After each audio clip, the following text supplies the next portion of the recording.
Hello and welcome again to the dsm-firmenich World Mycotoxin Survey 2024. My name is Ines Taschel and I'm technical expert for mycotoxins at dsm-firmenich. In this video, I will focus on the question if straw can be an underestimated source of mycotoxin risk. Okay, so let's have a look on the possible risk factors. First of all, we have the moisture content.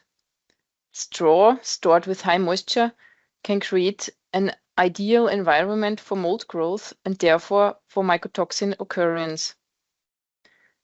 Then we have the environmental factor. For example, rain during the harvest or an improper drying. This all can lead to a fungal contamination. Furthermore, there is the issue of storage. For example, poor storage practices such as insufficient ventilation or stacking the damp bales can lead to a fungal proliferation. And one very important risk factor is, of course, that mycotoxin testing is often focuses on grain or silage. So they're leaving a straw contamination unchecked, and that makes it so dangerous. Okay, so let's have a look on the general straw contamination in Europe for 2024. Out of about 260 samples, 60% were contaminated with deoxynivalenol at an average of 760 ppb, as you can see here on this graph.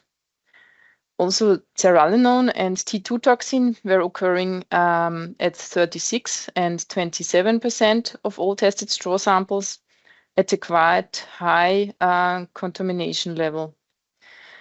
But let's go now a bit deeper into the topic. Let's have a look on the toxins beyond the main mycotoxins. dsm-firmenich is also running, as maybe many of you know, the so-called Spectrum 380 and Spectrum Top 50 analysis.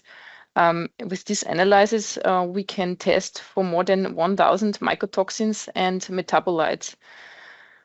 Okay, so what we can see here on this graph is the contamination of straw samples from Central and Northern Europe. We've been testing 187 samples. And let me explain a bit the colors of the bars you can see here. Orange bars are representing the main mycotoxins, like the DON, ZEN, or the T2 toxin, and so on. Red is presenting the so-called masked mycotoxins. This means that those toxins, they are not really detectable with conventional testing methods, although they are having the same toxic effects as their unmasked forms. And then we have here the blue bars, and those blue bars, they are representing the so-called emerging mycotoxins. Emerging mycotoxins means that there is a lack of regulation, but the presence in feedstuff is rising.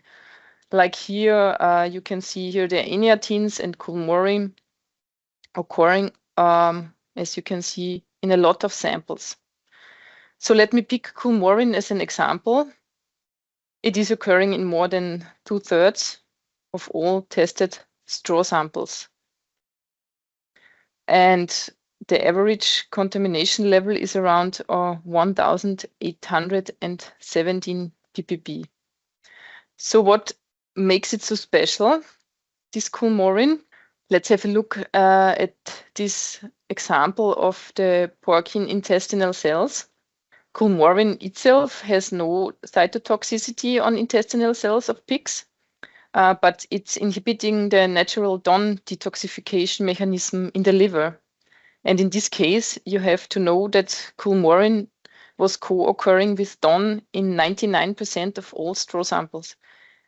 So this means that the presence of culmorin is having a severe effect on the power of other mycotoxins. So as you can see here on this example, straw can be indeed an underestimated source of mycotoxins, and it is really important to have a deeper look on the mycotoxin contamination. besides the conventional testing methods. Thanks for watching this short video, and if you would like to find out more about mycotoxin risks in different commodities and subregions of the world, please explore the other videos of our World Mycotoxin Survey 2024.